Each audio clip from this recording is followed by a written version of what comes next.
Hello and a very warm welcome to No One Gets Out of Here Alive. My name is Holly Leon Hawke and I will be taking you on a gentle, sometimes humorous and sometimes challenging meander through the myths, beliefs and ideas around all things end of and after life. In this series of podcasts, I will be chatting with a whole range of guests, from sound artists, willow weavers, through to end-of-life doulas, and people who have had near-death experiences to help give you a more holistic, rounded view. It just may be a few new possibilities of how the inevitable can be approached, because remember, no one, not even you, gets out of here alive. Hello and a very warm welcome, and I have back with me today the very lovely and knowledgeable Rosie Inman Cook, manager of both the Natural Death Centre charity and the Association of Natural Burial Grounds. Rosie has much she wants to share, so we're diving straight in. Hello Rosie, welcome back again. Hello again, Holly.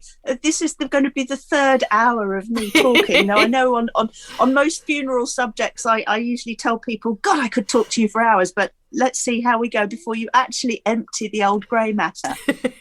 I doubt we'll ever reach that stage. So, Rosie, what there's something that we've been discussing a little bit is about the language that's used in relation to all things end of life, death, dying, etc. Can you expand on your thoughts? This goes back to the honesty conversation that we had before. And I told you that people have, over 20 years, people have never said to me, I wish you hadn't said that. That's too, everybody's always said, thank you for talking to me straight and being frank and being open. And the one that gets the whole family, and we all land up screaming at the television and constantly at every news report, is this phrase, passed. When they passed, I mean, for goodness sake, they haven't passed urine or their driving test. They've died. They are dead. Why do people say this? And particularly for those of us who are practical folk and accept that this is it and there's nothing beyond, you're not passing to anything. You have died. That's it. Finito. It's all over. Embrace it now. This is your opportunity. And we criticise the funeral directors for using euphemisms like hygienic treatment and all this sort of stuff. But come on, people, we haven't passed anything. I don't know. Passed a kidney stone. Well, I think it's a really valid point. We were saying earlier, weren't we, that you're a very practical person and I'm a very touchy-feely person. So for you, your views are we die, we're dead, we're gone, consciousness over, nothing, finito, end. Yeah. Whereas for me, I believe that our consciousness does continue. So this is a really interesting subject because, and I think it's really important to never assume. So when I'm with families, I tend to reflect back to them the language they're using. But first of all, finding out what their views are.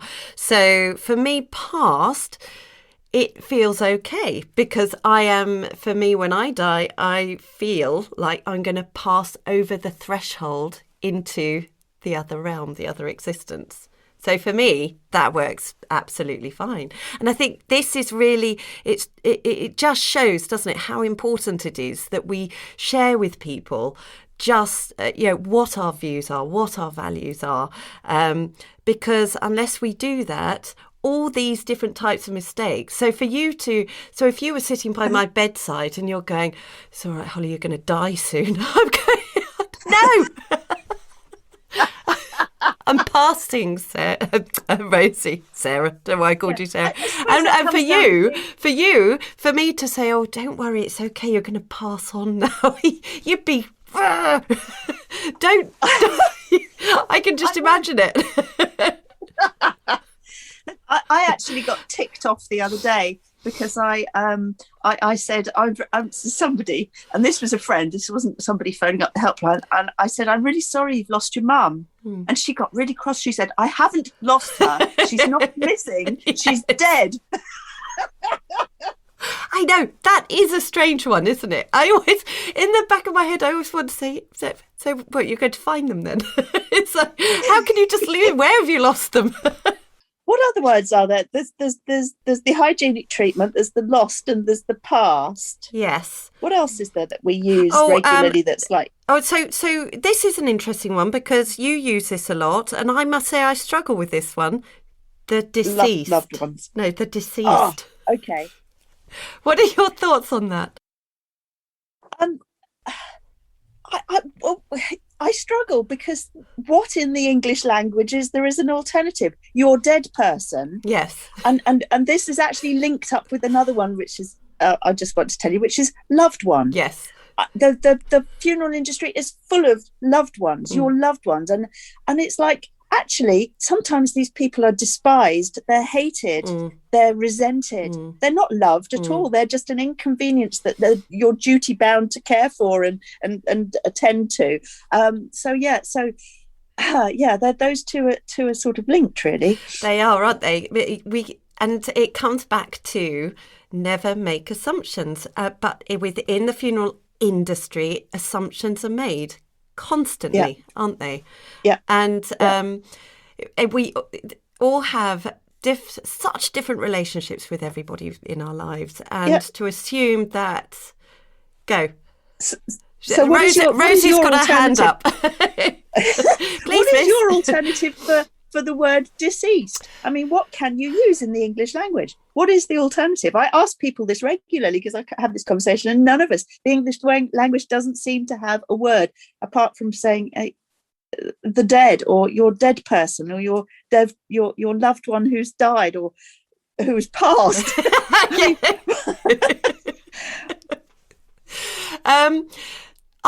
So when I'm talking about people who are staying with me, I call them guests. Okay, so I have guests come to stay, and when I'm talking with families, I will tend to refer to them by name. So right, well, yes, yeah, that's how I. But in general, when you're writing something to go out in a letter or yes, putting on the internet, so I will say when you're referring to collecting the deceased, you're going to get the person who has died. Yeah, so I tend to put the person who is the person who has died. Yeah, because also I think with that there's you retain that connection with the person who has died. So within the industry, to say deceased, it kind of separates that emotional attachment, doesn't it, a little bit, I think. It does, yeah. So, yeah, it is. Oh, well, I'm getting it right then, because quite often I use the person who has died. Yeah. That's the beauty, though. There is no right or wrong, is there? And so that's what I say to everybody is that, what's right for me and what's right for them may be completely different things. And it's just asking and honesty, isn't it? Yeah. And another one that I really have trouble with, this one is from a practical point of view, is talking about the funeral in its two parts, which are the ceremony and the way in which you mark the person's death and life, and then the disposal. I mean, what word is then nicer than disposal? I mean, because that's the essential. You either choose cremation or burial, and it is the disposal of the body. It's the destruction. It's the laying to rest. It's the, what do you call it? Yes. Now with a burial, that there's something far easier. More, it feels kinder. It's not such a violent thing to talk about, is it? So with burials, there's the word, the euphemism, laying to rest. So, and I also use tucking them in. So for instance, at the end, when we've lowered somebody into the ground, quite often, instead of chucking great big wads of earth in there, which can sound a bit clunky and not very nice, and I have hay at the side, and everybody gets in, they tuck the person in, which is really lovely. And it's kind of, you're gifting the earth back, you're tucking them in. That's lovely. But when it comes to cremation, it is brutal. When I was 25, I lost the father of my eldest child. I'd already left him. You lost him? A drinking. Yeah. Where did you lose him? I'd already left him, so I'm not sure exactly, because I'd left him because he had a drinking problem, and he then died of a drink-related accident. Right. And I found that when I was a youngster, when I was only 25, I found the knowledge that his body, the body that I had caressed and hugged and loved previously before I left him, because he had serious problems, the fact that had been destroyed by fire and that destruction had happened, I found that very disturbing. Of course, the reality of a body mouldering away and decaying in a grave is no better. No. But it is at least it's, I don't know, it's sort of more natural and protracted and elemental. But I don't know, fire it is brutal. It is. Yeah. I wonder if that's something we haven't talked about. Open funeral pyres. Good point. Open funeral pyres. So, and we've talked about this in private before about those. And I think maybe if they were able to be more common, it might not be such a scary thing. Although, is it scary for most people because they're able to detach themselves, because most people don't see the cremator. They don't see that part, even though they're allowed to. Most people don't know they're allowed to. But you can ask the crematorium, I'd like to witness the charging of the coffin, as it's called. But most people don't, and they're not aware, and they don't want to think about that because that's the upsetting part. So I wonder, and it comes back to the openness, the connection, not running from the pain of it all. Whereas, so with an open funeral pyre where you've got everybody there and you've got support and you're connected with the process, do you feel that there's more benefit from that than hiding it away using mechanical? It's a really good thought, and I don't know, because I've never been to the Ghats in India, and I've never done that. The nearest I came to it a few years ago is my kids were in great glee. They'd got a bonfire in the garden. They'd found a dead rat, and they decided to cremate it on this fire and watch what happened to its body and stuff. You know, I think they're fairly normal now. It's understandable growing up with a mum like you, I think. But I have calls coming through regularly from the public who liken themselves to pre-Christian Celtic British or Viking, or obviously people of Hindu and Sikh would like to have an open air pyre if possible in the UK. And people who are Game of Thrones fans, they want to go out on a pyre. And I must say, I have watched Game of Thrones series right through 3 times. Wow. I'm a big fan. I've not seen it yet. I just love the costumes and the sets and everything. Anyway, it's really difficult, and I've even had some landowners who've been tempted to take a punt and put a planning application in to create the UK's first natural crematorium. There would be huge demand for it. The income from it would absolutely fund restoration and management of native British woodlands. It would be a fantastic thing, but nobody's been brave enough to actually do the R&D and put a punt in and see if they can get planning permission. The Anglo-Asian Society went to the High Court. It must be 10 years ago now.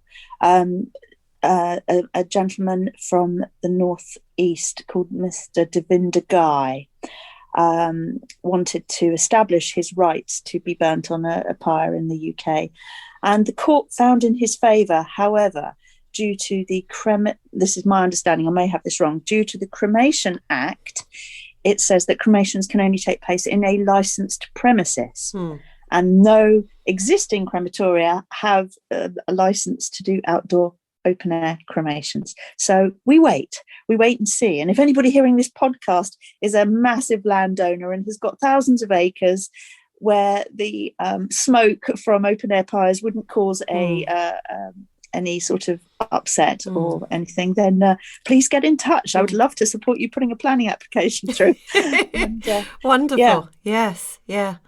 But you're going to be. I mean, Go. Sorry. One of the criteria would be obviously the emissions. So the wood fuel would have to be clean, dry, so you get a hot, fast burn, and the potential of mercury emissions from the vaporization of mercury fillings, amalgam fillings in people's teeth. So whether a wood fire gets hot enough to actually vaporize the mercury, that would have to be shown and proved.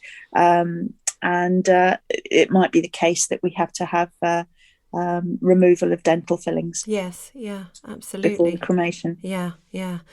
Oh, it'd be amazing, wouldn't it? But that might give the morticians something better to do than all the artificial rubbish they do to people's bodies. You know, maybe actually give them a practical role, remove those nasty fillings. Absolutely, yes, absolutely, yeah.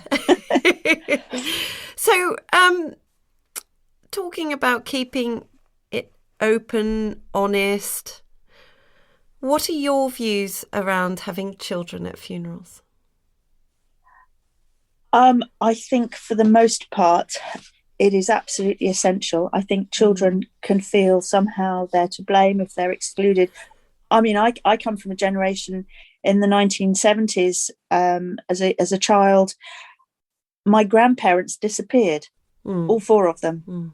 I wasn't involved. I wasn't invited. It was all hushed up and not spoken about. And that's just quite weird, frankly. And I think it gives you a distorted view when you're young of mortality. And I think children should understand that they're not immortal, and that and it should be brought home to them that they shouldn't waste their time and they should crack on and get on with stuff. Yes. My experience is that adults project their fears and their emotions onto children and how they think children will react, and think that it's their duty to protect them. Similarly to how funeral directors seem to project that it's their duty to protect the public from the realities of death. I find children extraordinary. I find them matter of fact. I find them robust. And children I've seen at funerals actually give most ceremonies a circle, and so people can focus, and having a toddler toddling around, it's not, as long as they're not screaming and so you can't hear the ceremony. It's like wretched people who go to weddings and take a baby in and let it scream through the ceremony in the back. I mean, why don't you just walk out with that baby, please? But children are fantastic. And yes, my opinion, I don't know, let's hear yours. But I think children should agree. Absolutely be involved. Yes, 100%. Very, very much so. What about your views on children being present when somebody is dying and helping to wash and dress them afterwards? What are your thoughts on that? No experience of that at all. I mean, I told you, I think it was in the first of these podcasts about my mum dying a few weeks ago, and my youngest daughter, who's 16, being the only one of my children who wanted to go and sit with her and see her after death.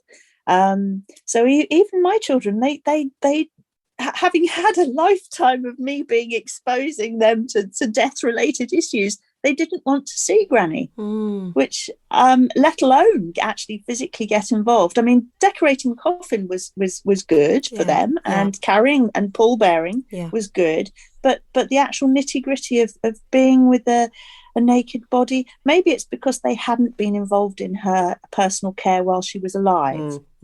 Yes, that can be a barrier. And then, suddenly seeing a wrinkled old bottom isn't maybe what you quite expect. No, not your lasting memory anyway. Yes. Yeah, very much so. And I do a lot of supporting families to help wash and dress, and quite often, if it's a son perhaps, and it's his mum, he's not helped with the personal care, they'll quite often just step back for the more intimate bits and maybe step out of the room or whatever. They're always very aware of the sort of retaining the dignity of their parent, which is quite sweet. But with children, it's a really interesting one, because I think, yes, we very, very much project onto them our fears. Children are incredible, and it's how we deal with things and approach things that teach them. So if we continue to hide and that it's not happening, it's not real, no one really dies, it's okay, then what good is that doing for them at all? And also, you can protect a child so much that they don't have any involvement. Yes, the person suddenly vanishes, but also they never see the family cry. No, I've got to be strong for that child. So in turn, you're not giving that child permission to cry themselves, because they think they've got to be strong. I've got to be strong. It's not right to cry. And our relationship with grief in our culture is so, again, detached and hurtful to our humanity, really. It denies who we are. We're feeling beings. And I read something yesterday in Frank Ossieseski's The Five Invitations, a brilliant book. And he said how we always talk about getting over a bereavement or getting over something, or you never talk about getting over joy or getting over happiness. It just is part of life, and sadness, pain, anger, all of the uncomfortable feelings, they're part of life. They're part of us.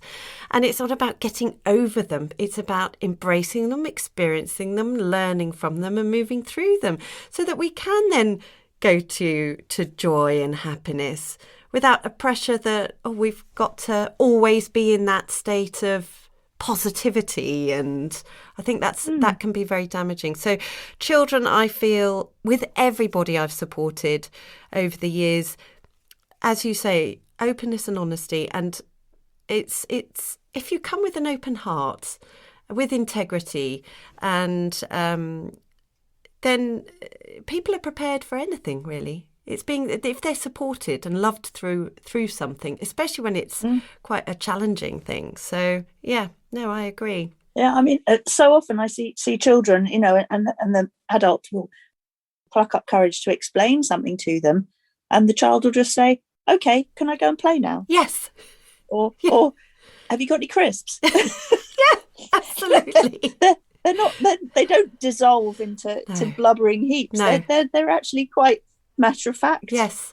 And they're in the flow of it. This is the thing, as adults, we stop being in the flow of our feelings, and we feel we have to stop certain feelings because they're not right. And I was talking to a friend who is a holistic funeral director, and she was saying how, I can't remember the story exactly, but she saw a young girl who had found a rabbit, or was it? Or she found a rabbit. I can't remember. It was a wild rabbit that was dying, and they kind of nursed it until it died. And then this little girl started singing Bright Eyes, and then more and more people gathered round, and all these blokes and builders, and they're all standing around singing Bright Eyes to this rabbit that died.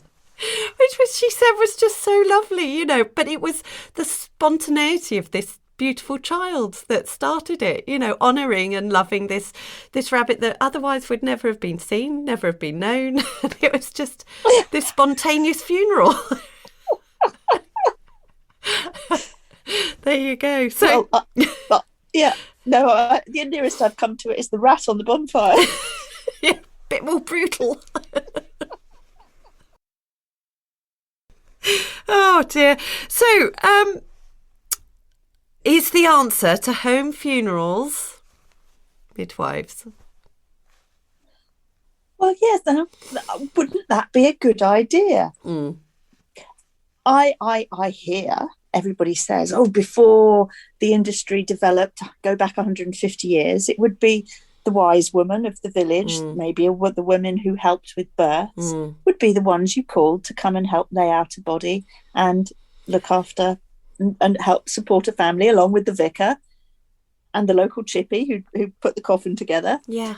Not give you fish and chips, chippy. And wouldn't it be good if the midwives actually retrained and the end of life was part of their role? They probably hate the idea, but yeah. It just was a mad thought I had the other day. Is why the NHS not getting back to that, so that or even just slightly move sideways and make it the district nursing team, so that when the person dies and they've been supported at home, she doesn't remove the syringe driver and bugger off, and she actually stays and supports and helps and understands, and is educated with regards to funeral options. Yes. That would be wonderful, wouldn't it? It would be incredible and amazing. Yes, wholeheartedly agree, because especially with we can just use ice packs to keep somebody at home, but you've got specialist equipment as well that you can use. It's not necessary, but you can use it to keep people cool at home. So,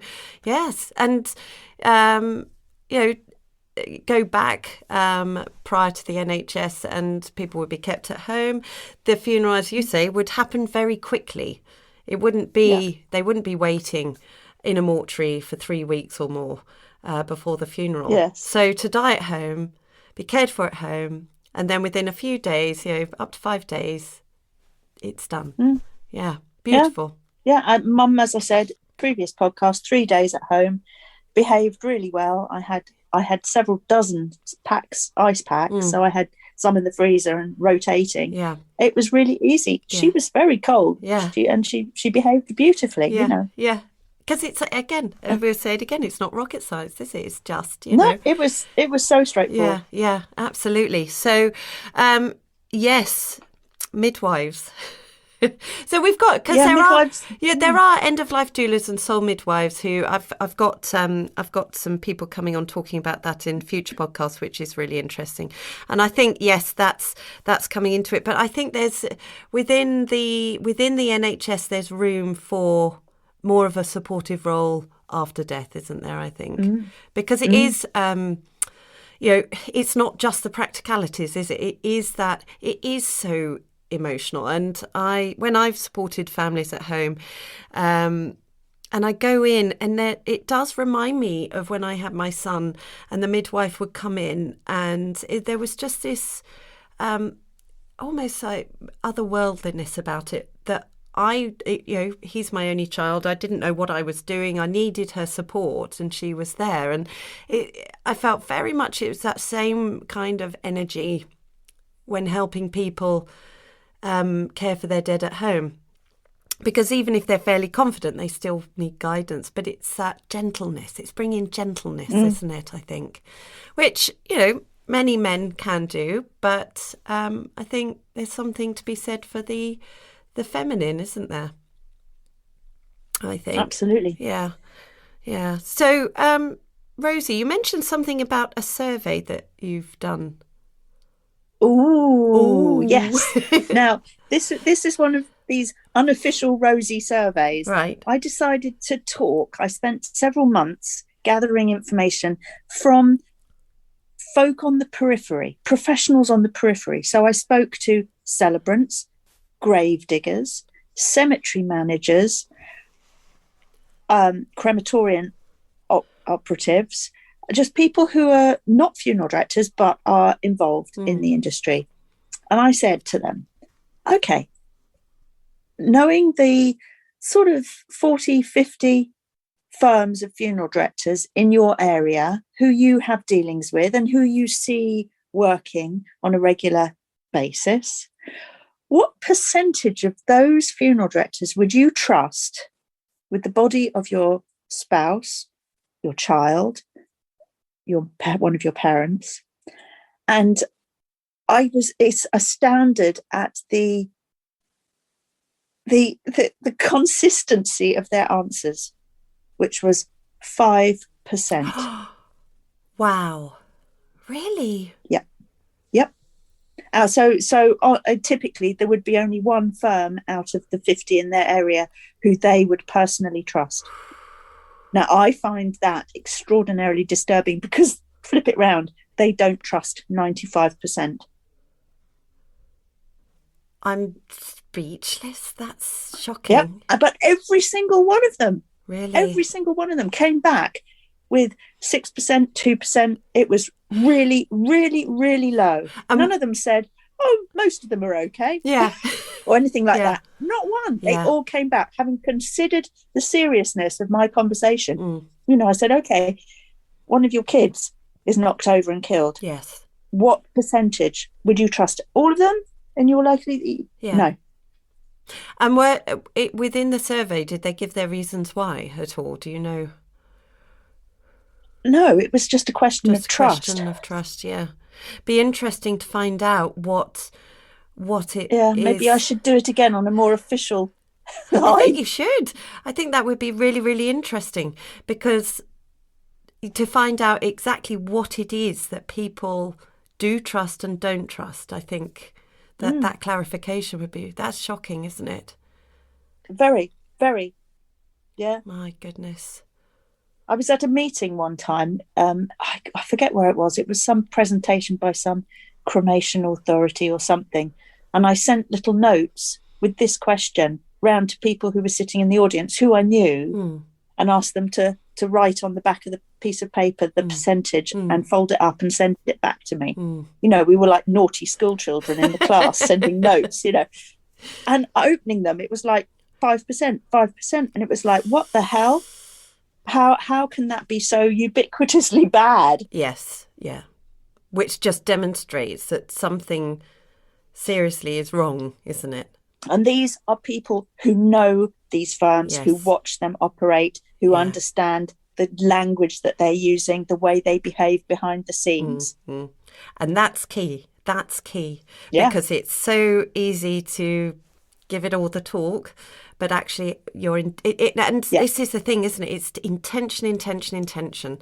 If your only intention is to get out as many funerals as you can in a week, then where's the love? You can't go into working with people after death if you're just in it for the money. It's just goodness me. So are you going to?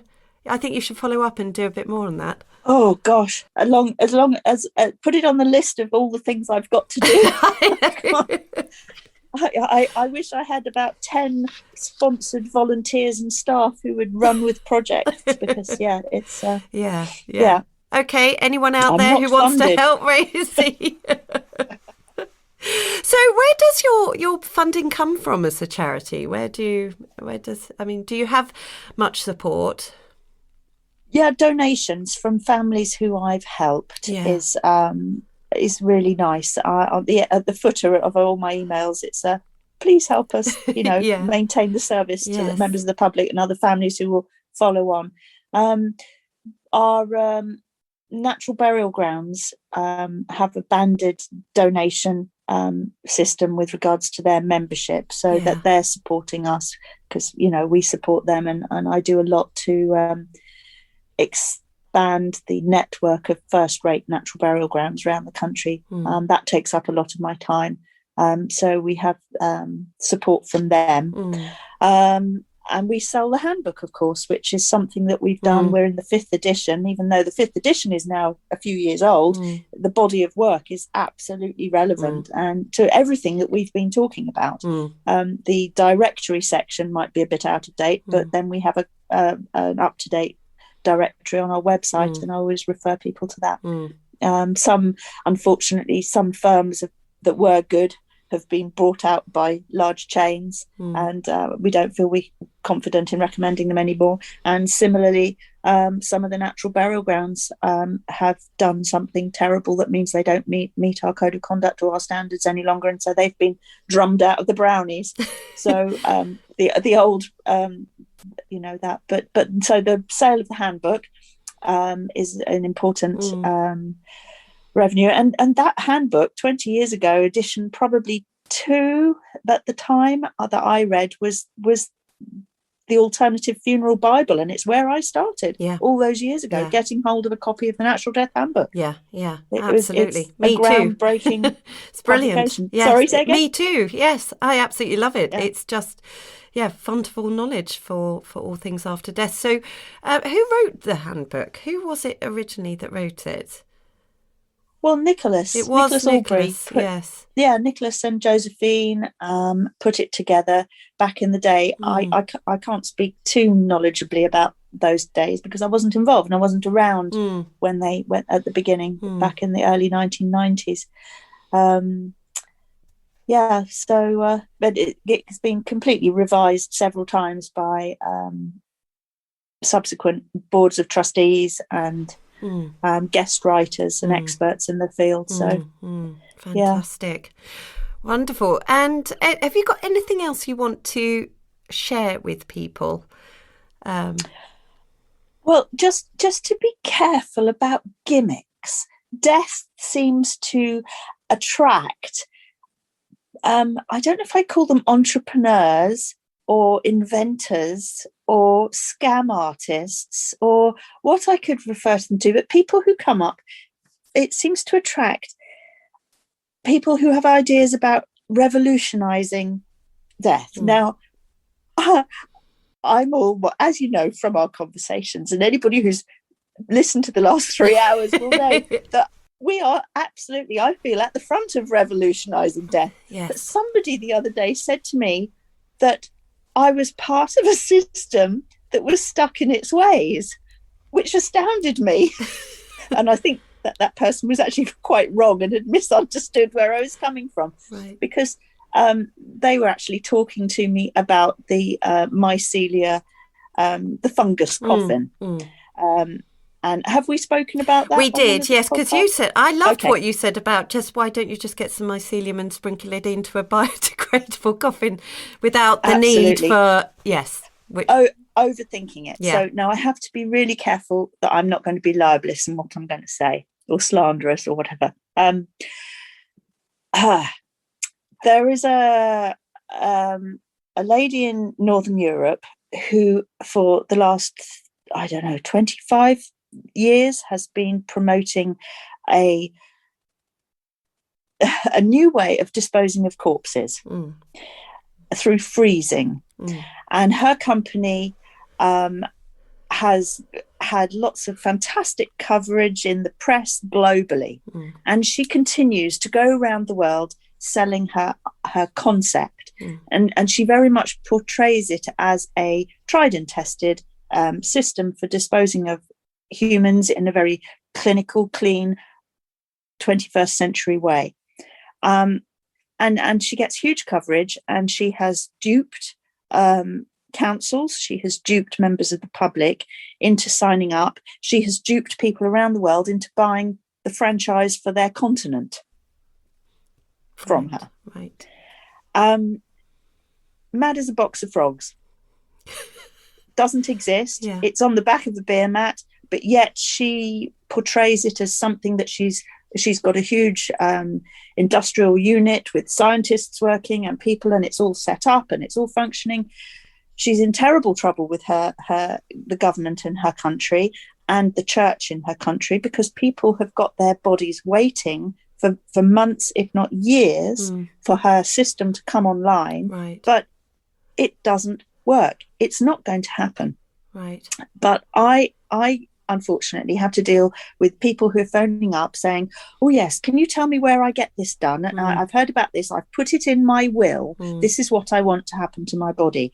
And I have to break it to them that they've been duped and that it is actually bullshit. So and then subsequent to her company coming up with this idea of freeze freeze drying and disposing of bodies, 2 other companies popped up.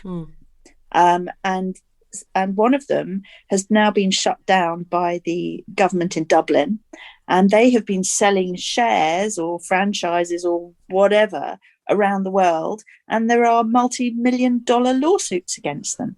And again, so there are all these companies and people who are coming up with these new technological ways of disposing of this, the problem of bodies, where there isn't a problem. And we've got perfectly satisfactory solutions. Now, there are 2 that seem to be functioning that we could talk about. One is resumation and one is composting. Now, resumation is a way of degrading the body through what do they call it? Alkaline hydrolysis. It's a heat, pressure, and alkali liquid that reduces the body to just the bones, which then get cremulated. I don't know what the term is they used for powdering up, and you get given back powder as you would ashes from a conventional cremation. That is up and running and licensed in the United States. Sandy Sullivan is a guy from Scotland in the UK who is trying to get permission to have resumation in the UK, and as far as I'm aware, he's still trying to get past various planning permissions and licensing. I personally don't see the point of it. I worry about they argue that it's more environmentally friendly, it's more eco-efficient, it's less carbon footprint, but I worry about the production of these chemicals, and I also worry about the disposal of the liquor that is the end product of this. So again, not a big fan.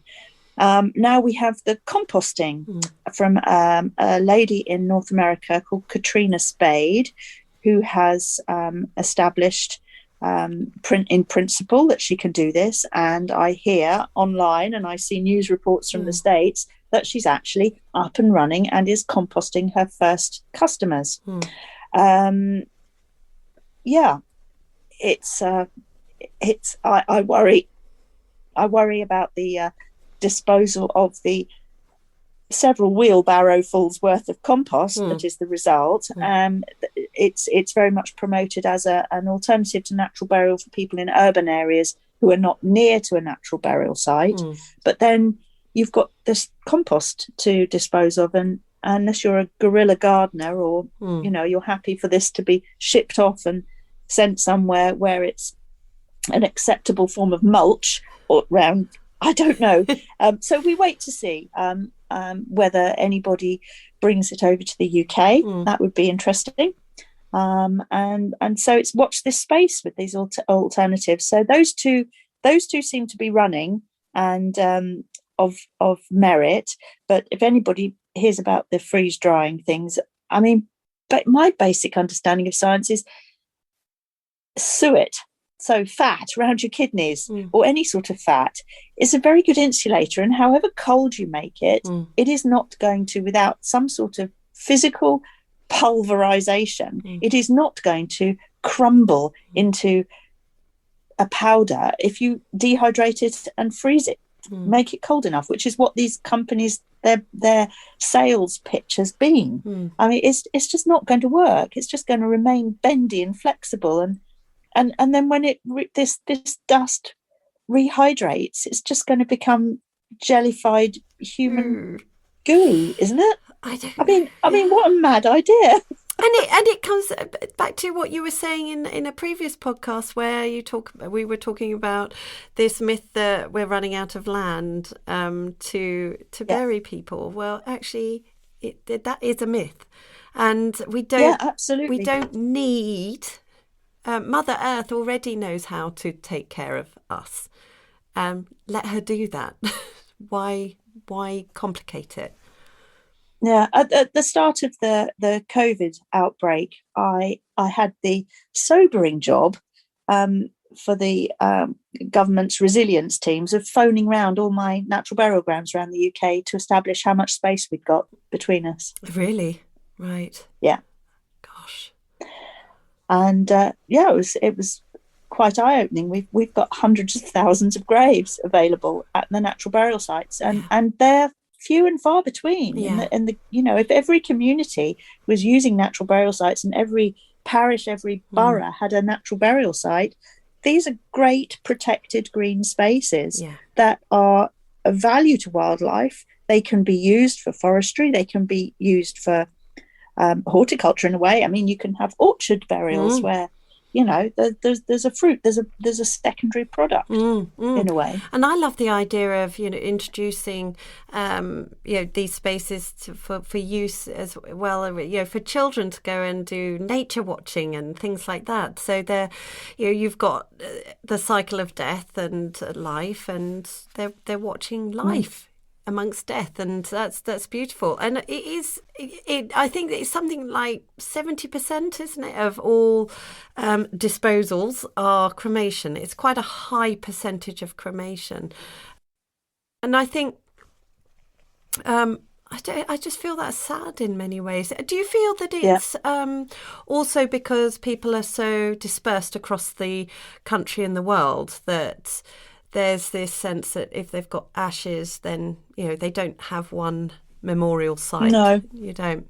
No, I think that might apply to some families in some circumstances, but I think very much the prevalence of cremation in the UK is down to the propaganda, as I've spoken of before, from the mid-20th century with the slogan "Leave the land for the living," and also the funeral director's penchant for cremation, which is quick, easy, profitable, and they can, as I've said before, they can squeeze more funerals into the day with the same team of staff and fleet of vehicles.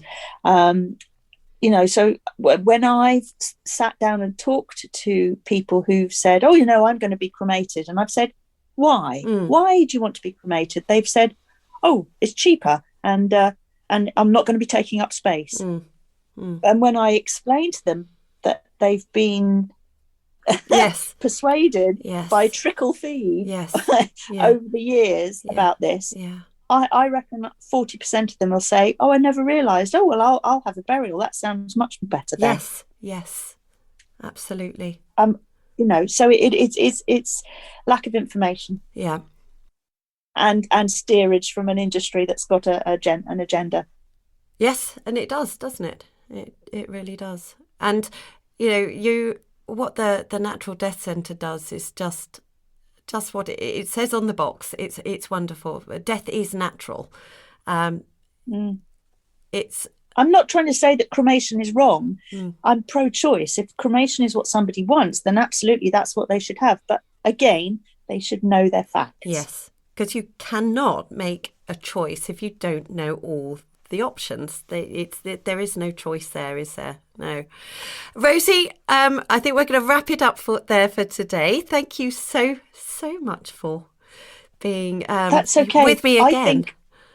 Have we exhausted it? I think, Holly, I think we possibly 3 hours. You need some sexy person to come and talk about something sexy now, don't you really? Death's not sexy, is it? Something sexy about it. Well, I don't know. Some people equate death and sex. We're not even going to go there. I've heard about these sorts of things. Thank you so much. And if anybody wants to get in touch with you or learn more about what you do, just visit the Natural Death Centre online, and all your information's on there, isn't it? Yep, and phone me up and pick my brains if there's anything specific. Wonderful. Thank you so much, Rosie. So that's all for now, and I would like to say a very big thank you for being brave enough to dare to listen to a podcast that talks about something we, as a nation, tend to prefer. Doesn't exist, doesn't apply to our lives. But no, it does. No one gets out of here alive. And being more aware and engaged helps us all to have a more positive experience when the time does come to either us or our family, friends and pets. If you'd like to subscribe, please visit www.hollyleonhawk.com.